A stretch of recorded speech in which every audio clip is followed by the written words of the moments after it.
È diventata oggetto di scontro politico l'istituzione della commissione d'accesso, spesso l'anticamera dello scioglimento per condizionamento mafioso, per l'amministrazione comunale di Bari, complice il particolare modus operandi del ministro degli interni Matteo Piantedosi, che risponde in questo modo molto tempestivamente, ad un mese dal voto, alla richiesta di un gruppo di parlamentari del centrodestra.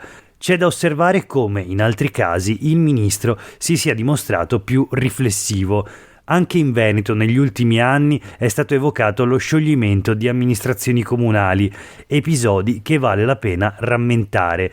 Nel 2015 la Commissione parlamentare antimafia, presieduta da Rosy Bindi in visita in Veneto, all'unanimità, quindi anche i componenti di centrodestra, chiese alla locale prefettura e al Comitato per l'Ordine e la Sicurezza Pubblica dalla Commissione parlamentare di valutare la possibilità di nominare una commissione d'accesso per il comune di Verona, amministrato allora da Flavio Tosi. Come hanno dimostrato inchieste giornalistiche e giudiziarie, famiglie di 'ndrangheta veronesi come i Giardino frequentavano con una certa assiduità le stanze della politica veronese. Non se ne fece niente, mentre, annotiamo, di lì a pochi mesi una rappresentanza parlamentare che faceva capo a Tosi divenne spesso decisiva per la maggioranza che sosteneva il governo Renzi. A Eraclea, poi in provincia di Venezia, si arrivò alla commissione d'accesso per valutare la situazione e malgrado i commissari inviassero un documento di 71 pagine in cui scrivevano l'assoggettamento del territorio avvenuto in più di 20 anni di attività criminale da parte dei casalesi ha inciso profondamente nel tessuto economico e sociale delle comunità locali e il provvedimento di scioglimento del Consiglio Comunale del Comune di Eraclea si ritiene pertanto adeguato alla evidente gravità del condizionamento avvenuto, ebbene l'allora ministra Luciana Lamorgese non ritenne di dover procedere. Questo è Sveglia Veneto, il primo podcast dedicato all'informazione vista da Nord-Est. Io sono Jack Calcetto, oggi è lunedì 25 marzo 2024. La prima notizia del giorno riguarda le infiltrazioni mafiose nei comuni, il caso di Bari e i precedenti veneti. Stiamo leggendo l'editoriale di Gianni Belloni sulle pagine dei quotidiani del gruppo NEM. Allora, proseguiamo con un altro breve stralcio. Che le amministrazioni pubbliche in Veneto, scrive Belloni, siano oggetto di attenzione anche da parte dei gruppi mafiosi non deve stupire. La vocazione politica e quindi la tendenza ad influenzare i luoghi delle decisioni da parte delle mafie è cosa nota ed è registrabile anche qui. Belloni ricorda il caso dell'iscrizione in massa alle liste elettorali di dipendenti delle ditte di Luciano Donadio del gruppo di Camorra di Eraclea, che avvenne in occasione delle elezioni di amministrative a Caorle.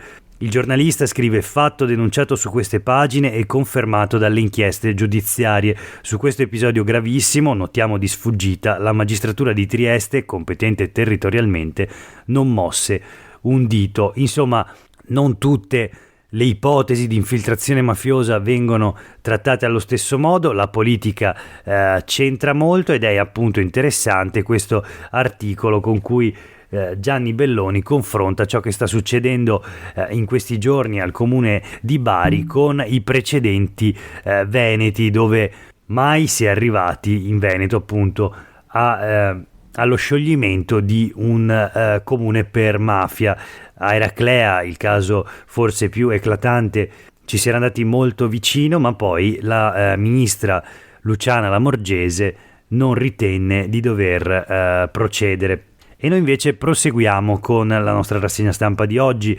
Parliamo di lavoro con una notizia che arriva da Belluno, la troviamo sul Gazzettino. Luxottica con settimana corta aumenta la produttività. Questa sera su Rai 3 le testimonianze dei lavoratori a Gordini, ma vediamo di che si tratta. Settimana corta, le telecamere di presa diretta entrano in Luxottica.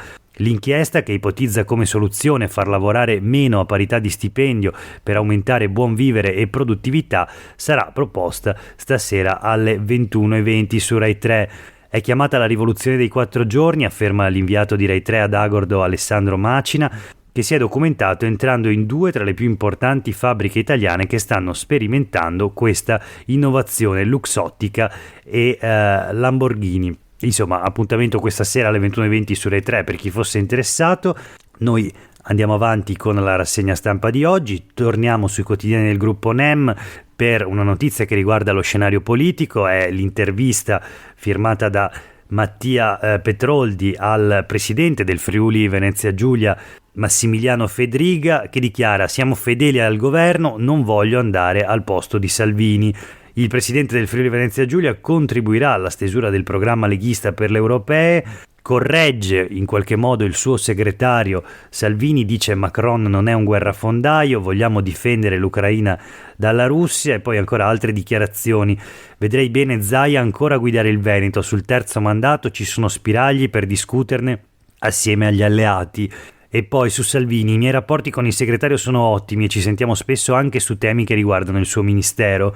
Sull'Europa, escludere il sostegno a von der Leyen, cerchiamo di capire le possibili alleanze, poi parleremo del presidente. Insomma, una serie di posizioni distinte da quelle del segretario della Lega Matteo Salvini, che appunto ha detto mai la Lega sosterrà un ulteriore mandato di Ursula von der Leyen, e Salvini ha anche speso parole nei giorni scorsi molto dure nei confronti di Macron, presidente della Francia. Chiudiamo la rassegna stampa di oggi con due notizie flash dalla cronaca nera purtroppo.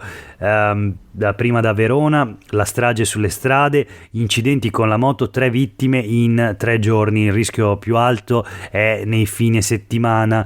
Dopo il decesso del papà 28enne venerdì, ieri altri 2 incidenti fatali a Pescantina e Caldiero. Nel primo ha perso la vita il 60enne Marco Baietta di Somma Campagna, nel secondo il 41enne Davide Verzini. Il comandante della polizia locale Altamura dice: è iniziata la stagione delle gite, il rischio è alto nei fine settimana.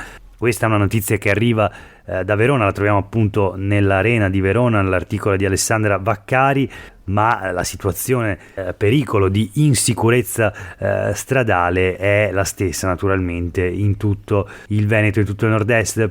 Attenzione quindi in particolare nei fine settimana. Chiudiamo con l'ultima flash che arriva invece da Chioggia, più precisamente da Sottomarina, una notizia che troviamo sul Gazzettino in un articolo di Monica Andolfatto. Sottomarina brucia la casa, famiglia sterminata dal fumo. Furioso incendio scoppiato nella notte, padre, madre e secondogenito di 27 anni prigionieri al piano di sopra. L'altro figlio accorre e assiste impotente al rogo, vani i tentativi di soccorso, l'ipotesi è quella di un guasto tecnico. La notizia naturalmente anche sui quotidiani del gruppo NEM, in particolare sulla Nuova Venezia, che oltre a descrivere i dettagli noti ad oggi sul incidente, su questo incendio, ricorda anche i precedenti: vittime delle fiamme in casa, la Spoon River del Veneziano. Si intitola così l'articolo di Camilla Gargioni, perché appunto ci sono una serie di precedenti di questo tipo, persone morte nella propria abitazione a causa di improvvisi incendi, tutti nel Veneziano.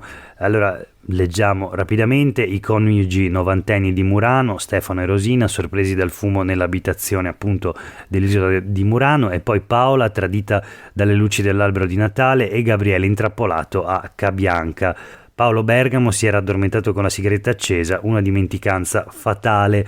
Renato Fontana era bloccato nel letto antidecubito, non si era riusciti a salvarlo. Insomma, una serie di incidenti, una serie persone morte a causa di incendi nella propria abitazione. Per oggi è davvero tutto, grazie per aver ascoltato questa puntata di Sveglia Veneto. A tutte e tutti voi una buona giornata.